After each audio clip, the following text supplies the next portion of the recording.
ইসলামী আন্দোলন বাংলাদেশ।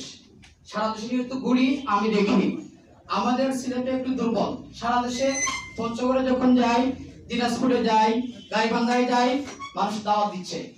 হবিগঞ্জে আসলে আমাকে সবাই চিনেও না, আমিও সবাইকে চিনি না, পরিচিতি কম, দাওয়াত পাচ্ছেও না আমাদের পক্ষ থেকে। ইদানিং আমার ভাইরা যারা আছে ওনারা দাওয়াত দিচ্ছে।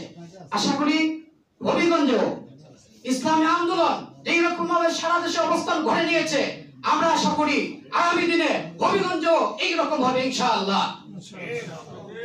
আমরা দেখেছি আমাদের মধ্যে কিছুক্ষণের ভিতরে হয়তো উপস্থিত হবে না হয়েছে মুফতি রেজাউল করিম আবরার সাহেব। গত কিছুদিন আগে উনি দিনাজপুরে একটা প্রোগ্রামে ছিলেন, লক্ষাধিক মানুষ ছিল। এর পাশেই ছিল আব্দুর রাজ্জাক বিন ইউসুফ সাহেবের বিশাল একটা মাদ্রাসা।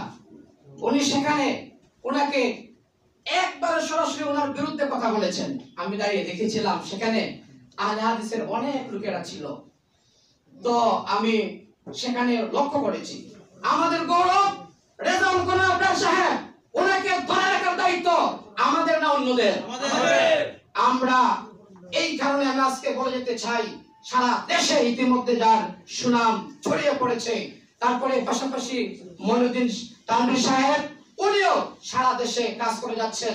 আল্লাহ তাআলা যেন ওনাদেরকে কবুল করেন, সাথে সাথে ইসলামী আন্দোলনকে কবুল করেন এবং সারা দেশের মতো যাতে করে সিলেট বিভাগে তথা হবিগঞ্জে ইসলামী আন্দোলন তথা উলামা আইম্মা পরিষদ উজ্জীবিত হয়, এই আশা ব্যক্ত করে আমি আমার সংক্ষিপ্ত বক্তব্য এখানে শেষ করলাম।